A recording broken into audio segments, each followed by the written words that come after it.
माहितीसाठी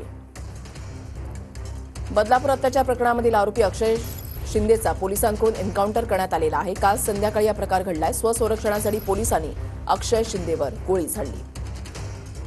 बदलापूर पोलीस ठाण्यातही अक्षय शिंदेवर गुन्हा होता। त्यामुळे तपासासाठी तळोजा कारागृहात ठाणे क्राइम ब्रँचची टीम ट्रान्सफर वॉरंटसह आली। संध्याकाळी 5:30 वाजता आरोपी अक्षय शिंदेला ठाणे क्राइम ब्रँचच्या 4 जणांच्या टीमनं ताब्यात घेतलं।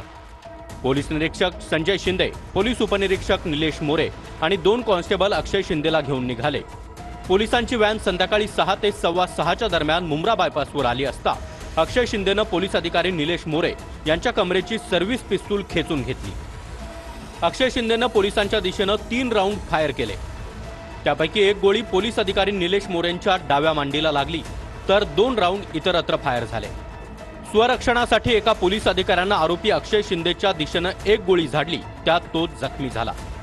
जखमी अक्षय शिंदेला पोलिसांनी कळव्याच्या छत्रपती शिवाजी महाराज शासकीय रुग्णालयात आणलं। कळव्याच्या शासकीय रुग्णालयातील डॉक्टरांनी अक्षय शिंदेला ठाण्यातील ज्युपिटर हॉस्पिटलला रेफर केलं। तिथं डॉक्टरांनी त्याला मृत घोषित केलं।